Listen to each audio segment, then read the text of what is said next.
have discussed a lot about corrosion and oxidation of metals and alloys.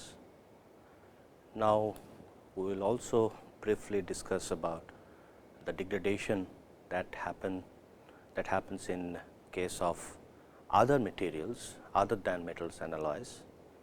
Now, if we consider materials, the materials can be divided into 4 categories, and except metals and alloys, the other 3 categories are polymer, composite and ceramic. So, today we talk about corrosion behavior and degradation behavior of polymer, ceramic and composite materials. Now, today we will talk about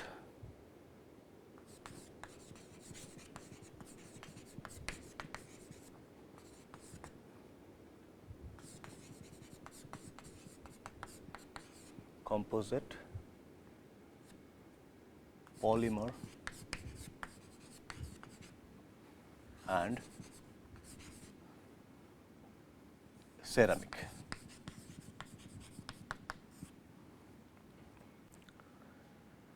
Now, as I have mentioned that materials, it can be divided into 2 broad categories.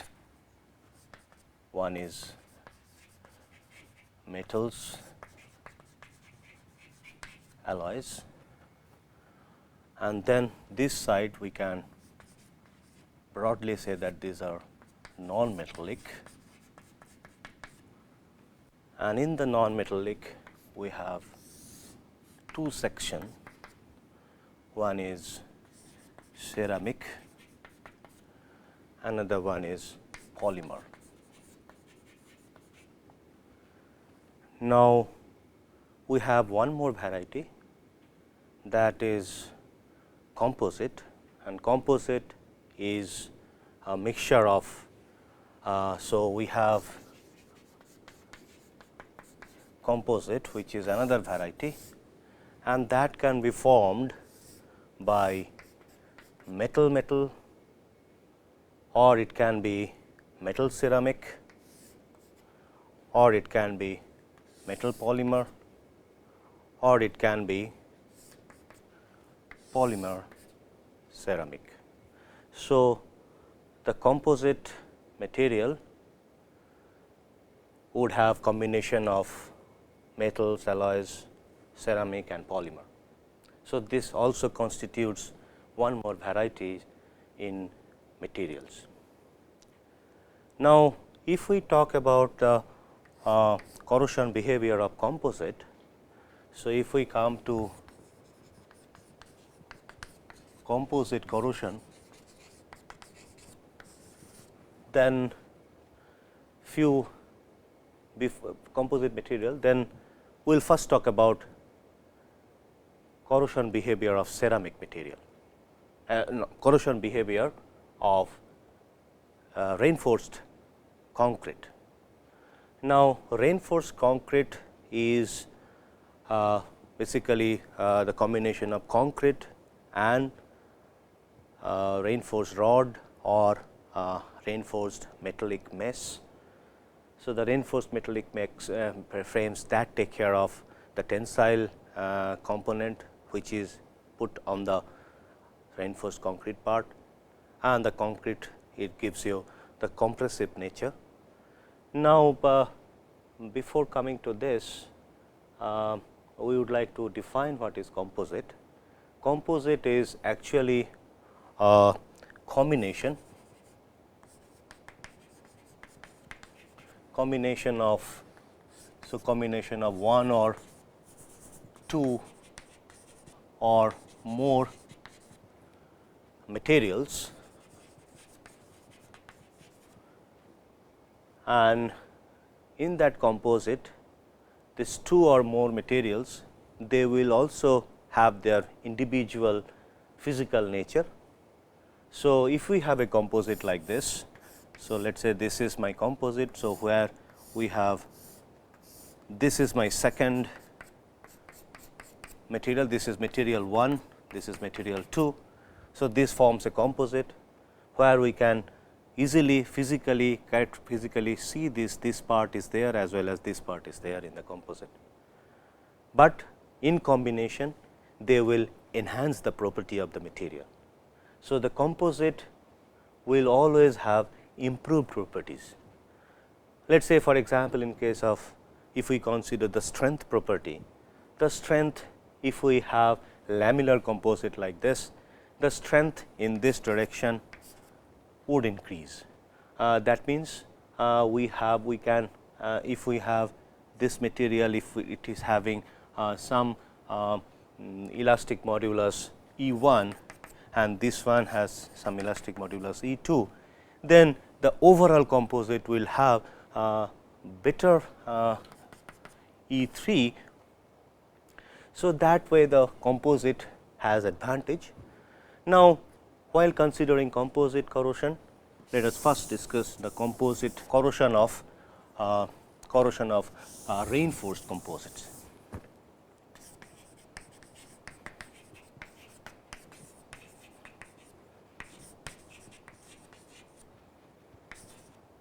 Reinforced concrete. So, the reinforced concrete structure, if we see the reinforced concrete structure, then we have reinforced bars. This is basically the iron bar, and this is the concrete material. Concrete material, it consists of cement plus stone plus other chemicals. Now, when we talk about these chemicals we can think of calcium hydroxide, sodium hydroxide or potassium hydroxide. So, these chemicals are added. Now, when this composite structure is formed, these chemicals, because of the presence of these alkalis, they take the pH over the iron bar to the level of 9.5 to 13. This pH level goes high. Now, in case of iron, if we think about if we see the Pourbaix diagram. So, if we see the Pourbaix diagram, that means this is pH, this is potential versus pH diagram. That diagram looks like this in case of iron.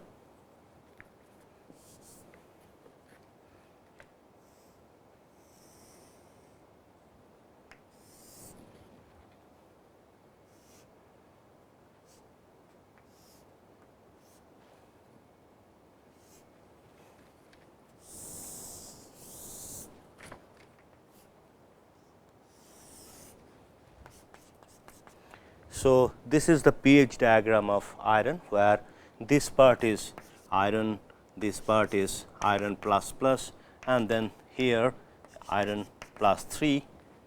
Now, here this section and this section are all oxides or hydroxides. Now, in this section, if we talk about in terms of immunity, corrosion and passivation zone, then this part is corrosion, this part we have immunity or immune zone, and this part is passive zone. Now, if we see the pH level, so this is almost close to 1 volt, minus 1 volt, and the pH at this section is around 7, and this section and around this part is around 14. So, the 13 is this and around 9 is like this. So, 13. So, if we see that, if we take a width section like this in this zone, we see that we are basically avoiding the corrosion zone, and another corrosion zone is existing, that is this part corrosion zone. So, if we mark this part. This is corrosion zone, this is also corrosion zone. Now, if we maintain this pH, the iron bar is going to passivate and the passive layer will form on the iron surface. So, the iron surface we have passive layer formation. Now, because of this passive layer formation, it gives very good corrosion resistance. Now, if somehow if we have some crack in the material, so in the if there is a crack in the concrete section, so in the concrete section if we have crack, then we are forming one particular deleterious component, that is deleterious effect, that is we are forming crevice, and through this crack we can have the access of H2O as well as O2. Now, then once we have these two components, these two constituents in the water, in the electrolyte, and we have the crevice part. So, there is a possibility of crevice corrosion. There is a possibility of crevice corrosion. So, crevice corrosion would go along this and as well as go along this. So, the crevice corrosion is starting and it is progressing inside the material. So, the crevice corrosion is happening in the iron surface. Okay. The iron, that means iron bar, we have crevice corrosion, and who will supply the iron to this crevice part? The corrosion would happen from surrounding region. So, the iron would come, iron plus would come here, and then further this crevice would grow through this direction as well as through this direction. So, we have crevice corrosion.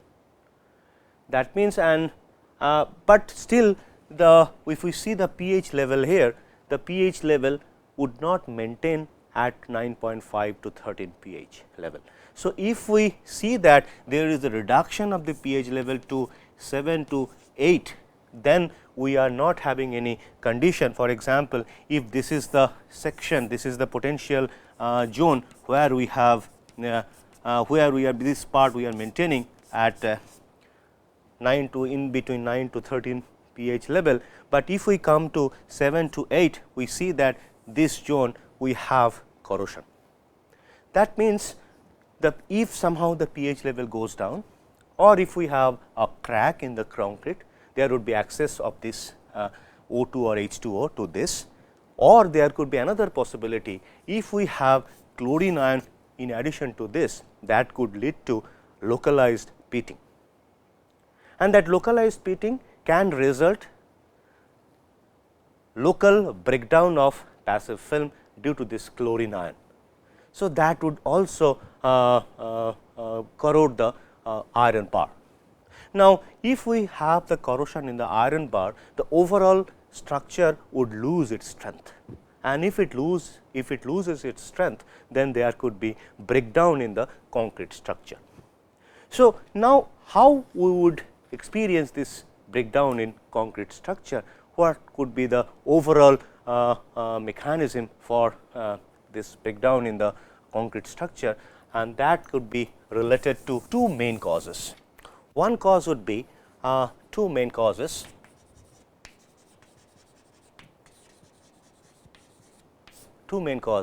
One is localized breakdown,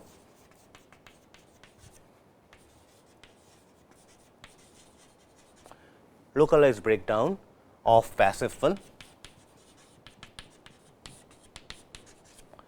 and which is due to chlorine ion, and that would lead to pitting.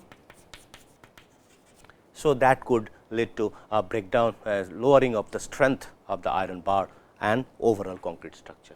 And second case would be the neutralization effect.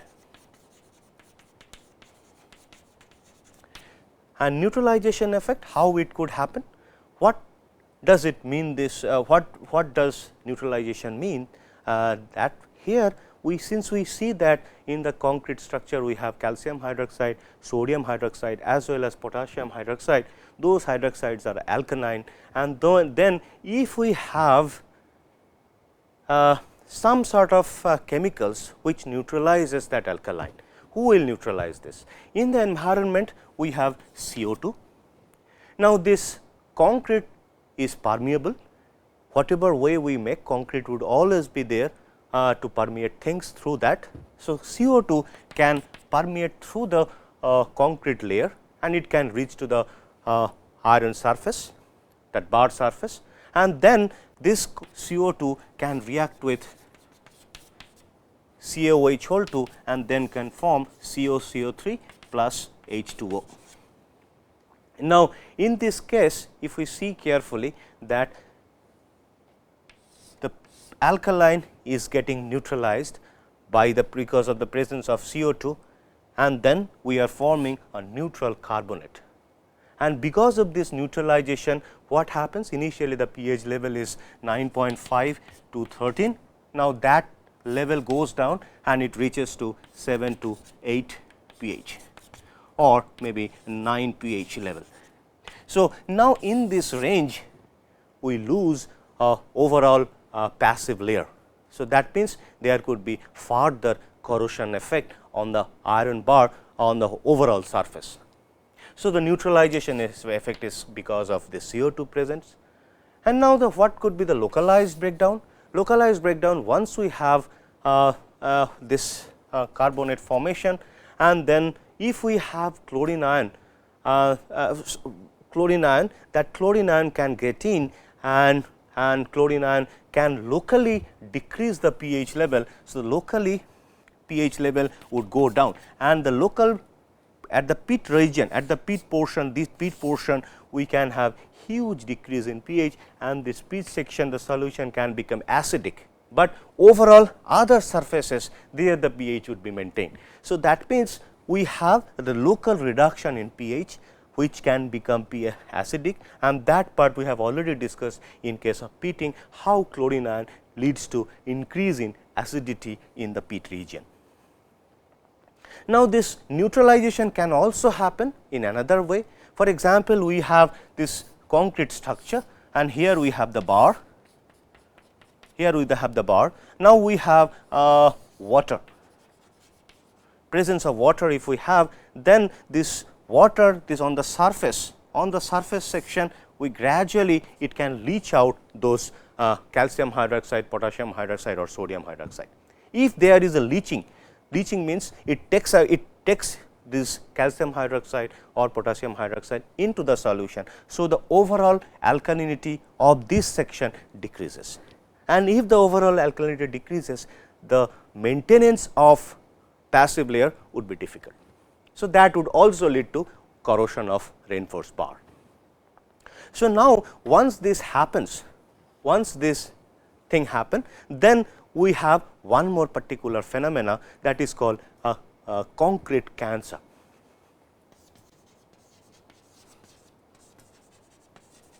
Concrete cancer can also happen. What is this concrete cancer? Now, you have a concrete bar. So, now we have this concrete structure, So, this is my concrete region and this is my the reinforced bar. Now, if we have locally, if we have some corrosion, then we have iron oxide formation. That iron oxide is the volume of that iron oxide is higher than the volume of the metal which is getting oxidized. So, if it is high, the volume is high, it will push this concrete section. So, if it pushes the concrete section upward, but concrete at the same time concrete is very brittle in nature.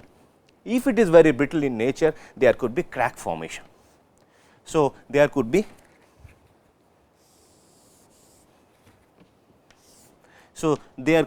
crack formation, and once we have crack, then there would be further ingress of H2O or CO2. So, or Cl minus, those things will again get into this section, and then it will further damages the structure. So, this kind of situation when it happens, that time it is actually termed as concrete cancer. Now, there could be few more situations where concrete corrosion can happen. One more situation is, let us say we have a concrete section. Now, this is my reinforced bar and this is the concrete zone. Now, there would be always some stress on this bar. there could be shrinkage effect due to differential heating. Now, due to this shrinkage or due to this expansion, this is a hot season or cold season, that shrinkage and as well as expansion effect, those will lead to a debonding effect in this zone, in this interface zone. These two interfaces, there will be debonding. That debonding can lead to further the further possibility of corrosion of this reinforced bar. Now, one more effect that could be possible, that is stray current. So, stray current effect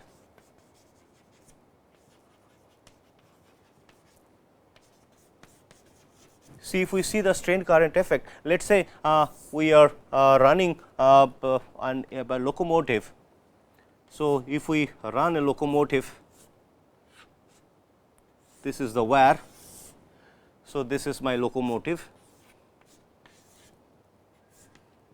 So, this locomotive is running on a track. Now, here we have DC source, DC source. So, now there, and this is my reinforced bar. So, this is my reinforced bar. Now, the current is flowing like this and it is coming here and then going out like this. Okay. So, we have corrosion in this zone. We have seen in the stray current effect, while we discuss stray current effect, we know that wherever current leaves the metal structure, that portion is vulnerable for corrosion attack. So, here we can have corrosion attack, because the rail line is stationed on a concrete structure, and if we have this reinforced bar, that reinforced bar, the current is coming through this, because this is in a very high electric very high potential. So, there would be current flowing into it and then leaving this current through this, and this circuit is maintained. So, here we have corrosion. So, the stray current effect also would be active there.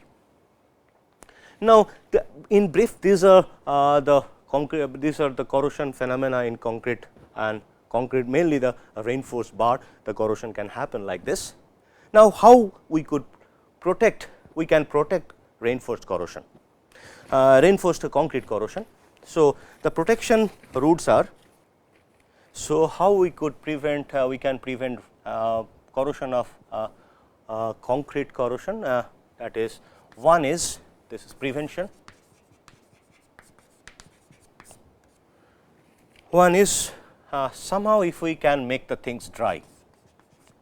So, the dry environment that would not allow any electrolyte to be present. Now, second thing is dry atmosphere. Then we can have epoxy coating on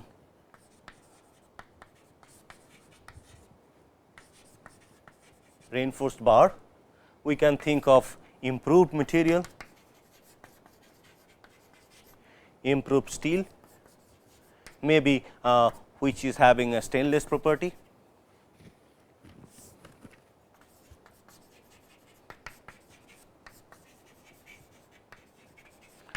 In stainless property, then we can think of adding fly ash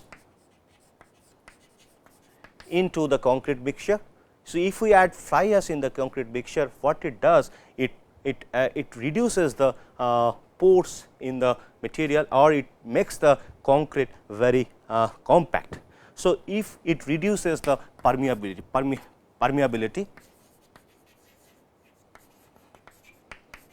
so permeability, if it reduces, then this carbon dioxide or water, that cannot seep in and it cannot reach to this concrete surface, this reinforced bar surface. So, the corrosion can be prevented to a great extent.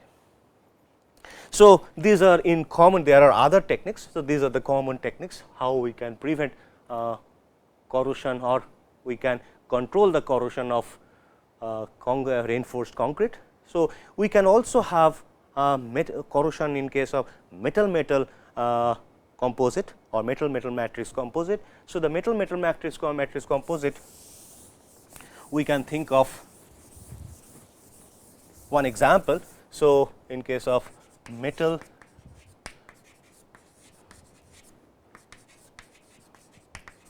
matrix composite. So, in that case, let us say we have a metal M1, and in that you have other metal, which is basically gives you lamellar metal strips, which are there embedded in M1, which is basically M2. Now, if we have these two material, they can form galvanic couple. So, galvanic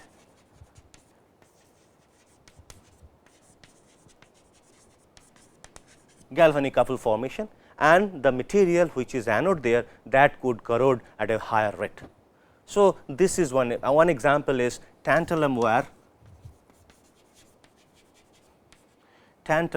wire in copper matrix. So, in case of highly acidic condition, the matrix dissolves. So, this is one example of corrosion of composite material in case of metal matrix type of composite. So, and in order to prevent this, what we have to do? We have to somehow choose these two components in such a way they are very close in the galvanic series. If they are very close in the galvanic series, then the potential developed between these two metals would be less. So, the corrosion would also be less. So, this is about corrosion of composite material. Now, let us talk about corrosion of polymer material. Corrosion of polymer material. Now, what is polymer? So, polymer is polymer constitutes small units which are called monomer. So, it is an hydrocarbon, it is basically a hydrocarbon, and that hydrocarbon consisting of repeating monomers. Now, let us say if we consider polyethylene,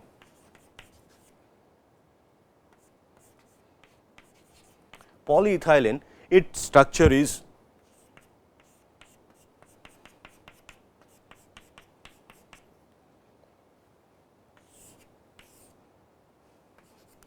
or if we extend it, it would be like this.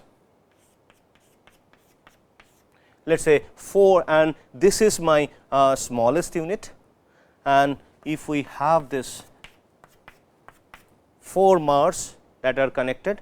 So, let us say we assume that the 4 Mars, actually there could be n number of Mars.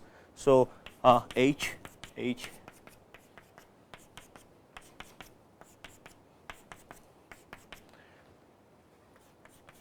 and the smallest unit, which is the Mar, is actually C2H4. So, this is ethylene, and now polyethylene, actually polyethylene, poly means many. So, the many ethylene structure, combination of many ethylene structure is actually the polyethylene. So, this is one polymer. Now, in case of polymer, how the corrosion can happen, not corrosion, actually in case of polymer we would say degradation. Degradation means the deterioration of polymer property. So, now how we would experience polymer degradation? One is now deterioration polymer. So, different ways by which polymer degradation can happen. One is swelling and distortion.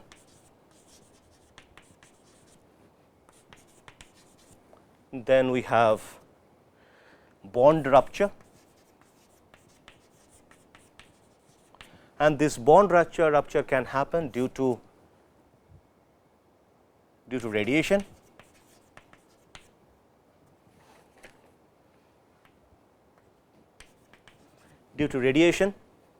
then it can happen due to chemical reaction,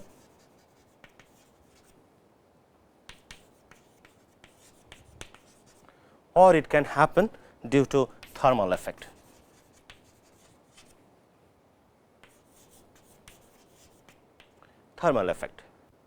Now, there could be also another way polymer degradation can happen, that is weathering. Now, there could be other reasons. So, other reasons, those are actually either mechano-oxidation,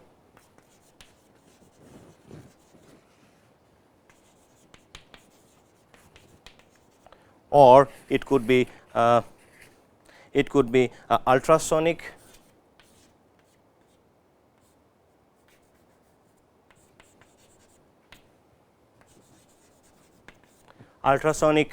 degradation, and here the mechanical effect that would lead to the degradation in polymer. So, if we talk about the swelling, now swelling talks about when we have moisture or water, that water can be absorbed water can be absorbed inside the structure, and when the water absorbed in the polymer structure, that water molecule would try to force the molecule, force that two parts apart, and that leads to swelling. Okay. So, now there could be also another effect, if the swelling effect can also lead to softening, and that time the secondary bonds which are existing in the molecule, those secondary bonds can be broken, and that time it would lead to swelling, it lead to softening of the polymer. And that one example is, so actually if we consider swelling, then one example is hydrocarbon.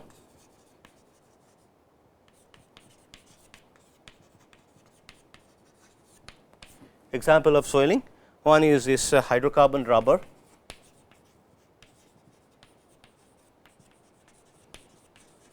It swells readily after absorbing hydrocarbon liquid,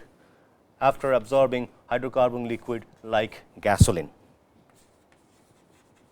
So, that time there would be swelling effect. Now, that time, but generally the polymer has a better protection against acid. For one example is HF solution. Now, the HF we generally keep it in plastic bottle. So, it has but HF can damage iron bottle to a great extent, but plastic bottle can store the HF gas. So, HF acid. Now, see this polymer corrosion resistance is much better than metals and alloys in case of strong acids, but there could be degradation, which is the loosening of strength due to this swelling. Or now, let us also talk about bond rupture. If we talk about bond rupture, as we have seen that there would be three effects, three causes for bond rupture. One is radiation. So, in case of radiation, radiation, for example, X-ray or gamma ray, X-rays, gamma rays, or UV radiation all can break the bond of the polymer.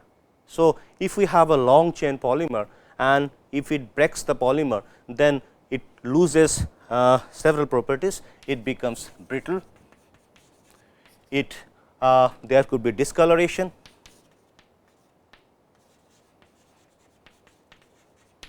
and there could be a crack. All things can happen and the polymer can fail. There are several examples. One is, let us say, the plastic thin plastic tent material that could crack due to the exposure of this radiation, UV radiation, and then there could be then dashboard, for example, crack in camp material, camping plastic. There could be break in dashboard. These are the defects that can happen due to this radiation damage. Now, we have a chemical reaction effect on the bond rupture. So, the chemical reaction effect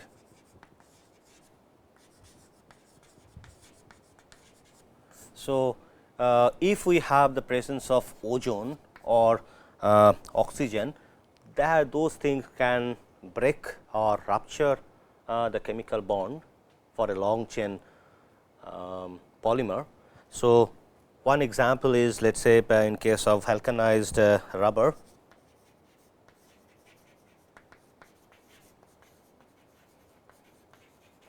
in the presence of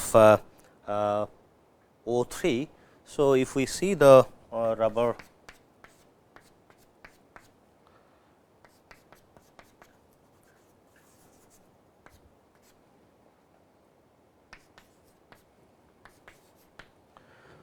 now, if we have O3, so it can result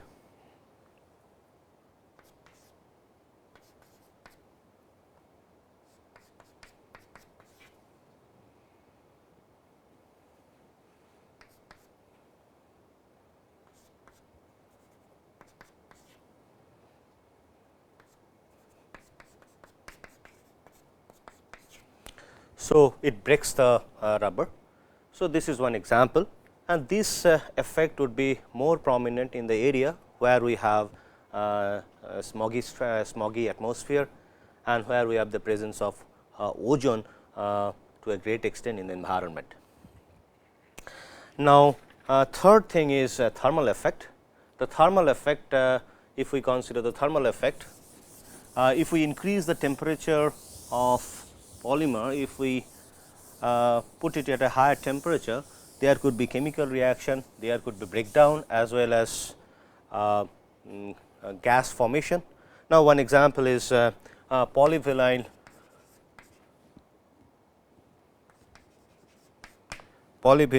chloride,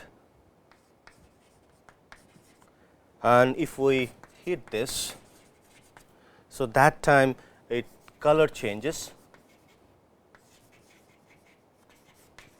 and there would be there could be evolution, there could be formation of HCl. So, HCl formation would be possible. So, this polymer chain is broken, the bond is broken. This is the effect of thermal, this is the thermal effect. Then we have weathering. So, weathering it involves radiation,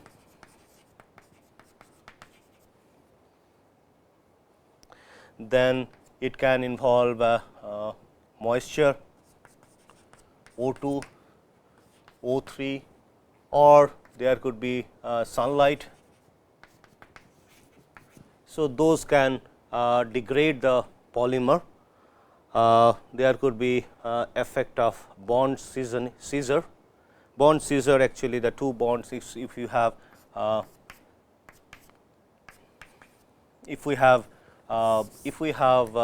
polymer, long chain polymer, there could be bond breakage due to these effects, and this, for example, if there is degradation due to sunlight, that we call it photo degradation.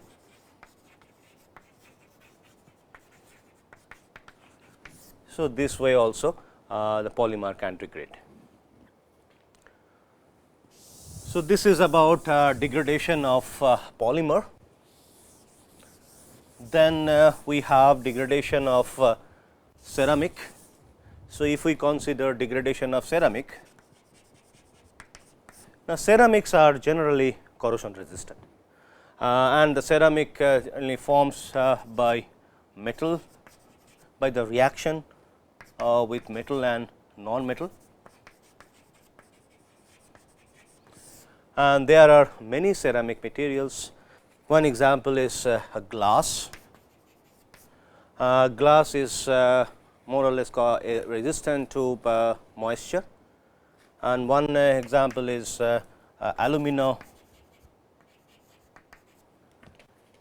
aluminosilicate. So, this is a silicate glass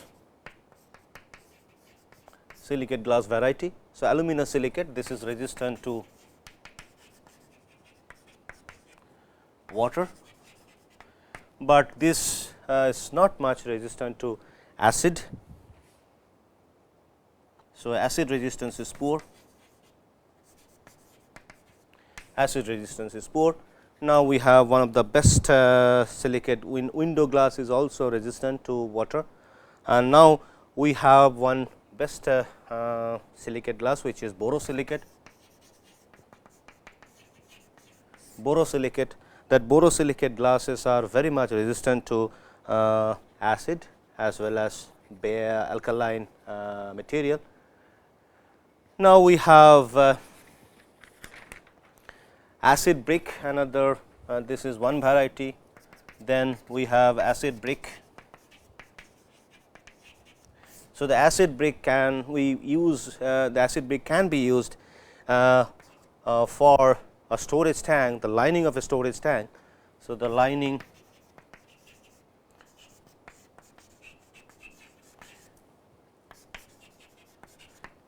of a storage tank, because it has very good resistance to acid, the storage tank which handles acid, strong acids,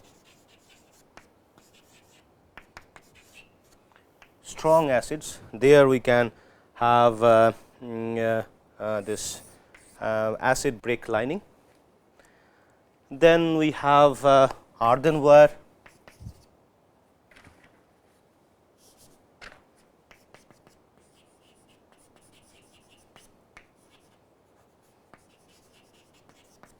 So, they are generally made of porcelain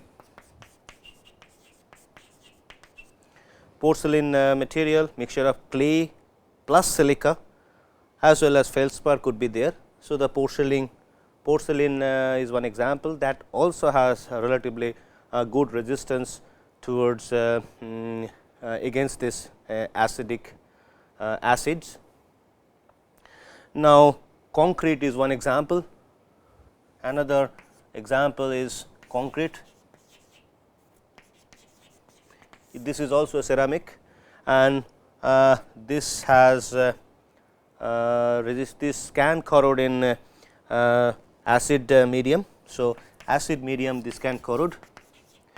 We have previously discussed the reinforced concrete, corrosion of reinforced concrete already. So, generally the ceramic has very good resistance to very good corrosion resistance, but they are brittle, they are generally brittle. Thermal shock resistance is poor.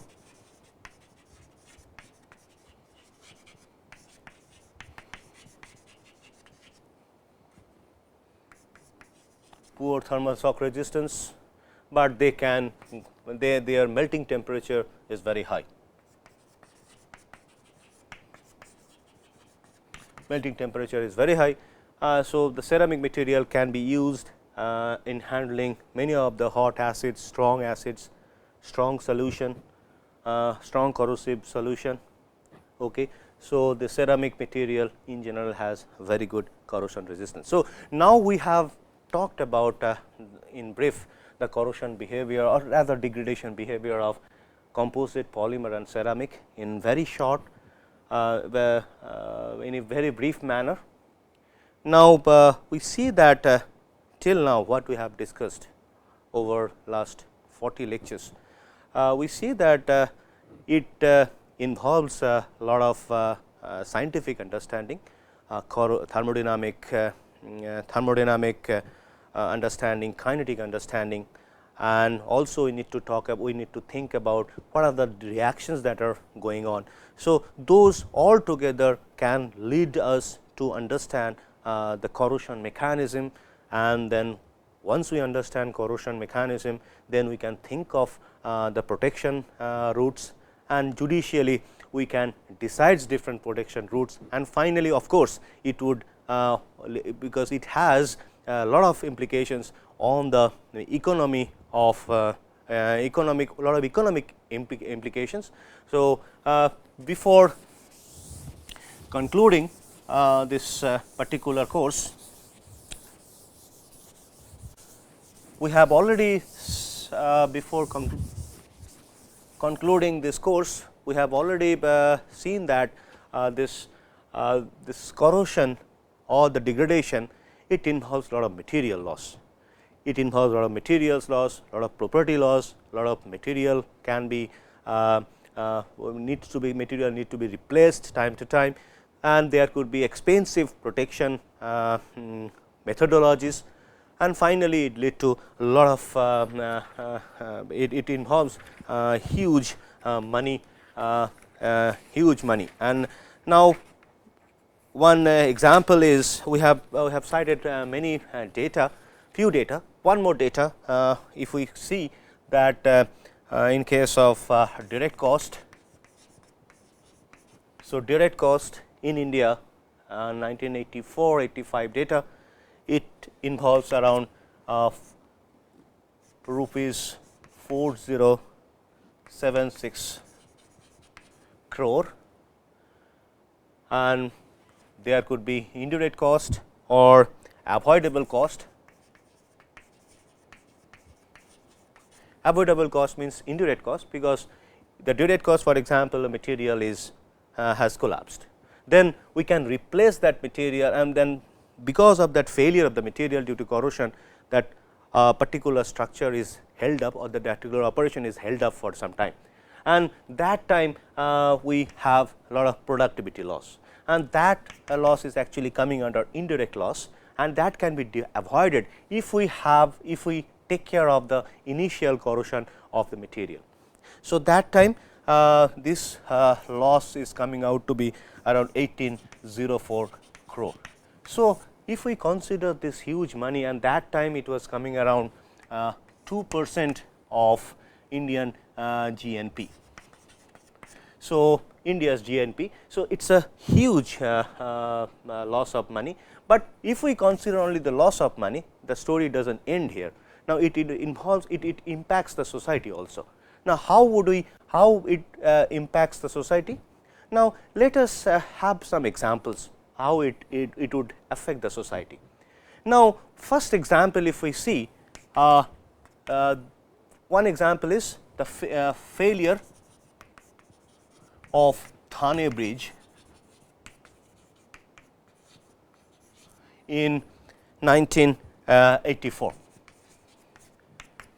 So, that bridge suddenly this bridge was planned to have initially it was projected that this bridge could operate for about 80 years, but in I think 8-9 years there was some crack noticed in few of those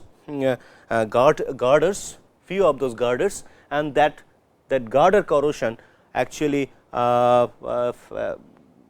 led to stop the communication over this bridge, and then that girder failure was due to corrosion, and there was a lot of waste materials that were basically leading to that corrosion of the girder material. Okay. So, this is one example where the communication was stopped. So, the communication, that means it leaves effect to the human life, human society. Now, another example is the famous example, that is Bhopal gas tragedy.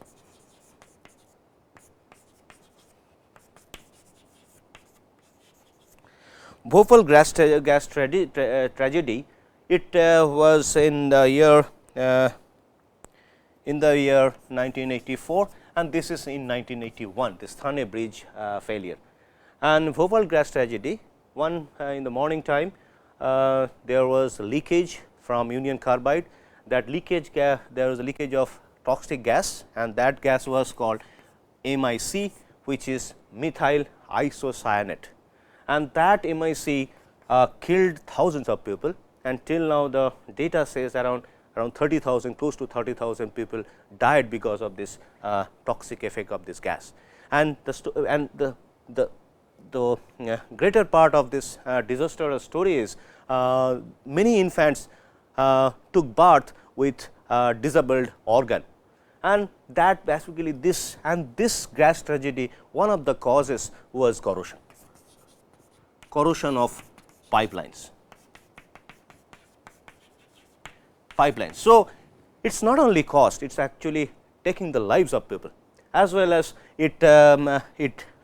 and still there is a problem even after how much year is 84, 20, almost close to 30 years, still the problem is existing.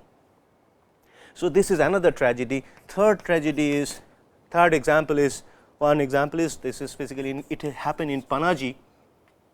It happened in Panaji on Mandubi river. There was a bridge, and that bridge, some part of the bridge failed or cracked, and that cracking was due to the use of pre-stressed reinforced bar. Okay. So, that led to stopping of communication, and then government had to spend a lot of money to take the people from one end to the other end of the river, and every day government had to spend around lakh rupees for the communication of people from one end to another. So, this also leads to damage to the society, and then if we consider foreign incidents, the one example is in case of Silver Bridge collapse. One example is another example which says the Silver Bridge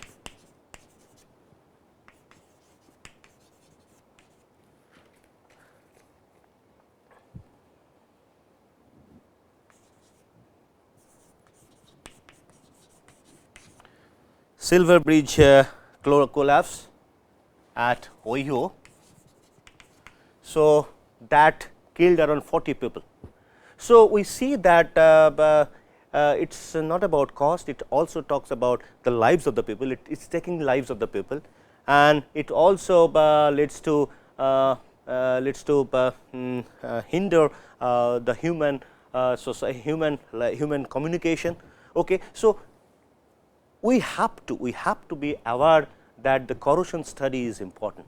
So, the corrosion study, before that we need to understand what is the scientific understanding of scientific feature of corrosion or degradation, and then finally, we can think of control mechanism, and then we can also do auditing. The auditing is very important, because we need to categorically there were past experiences. We have to categorically write it on a piece of paper, on a piece of register, in the register, to know why the damage has happened, and what could be the possibility of preventing that damage. And if we have all sort of data bank, then future we can think of some better design, some better material, or so that we can prevent damage which can affect which would involve cost, as well as it could damage the human society. So, finally, we would say that corrosion awareness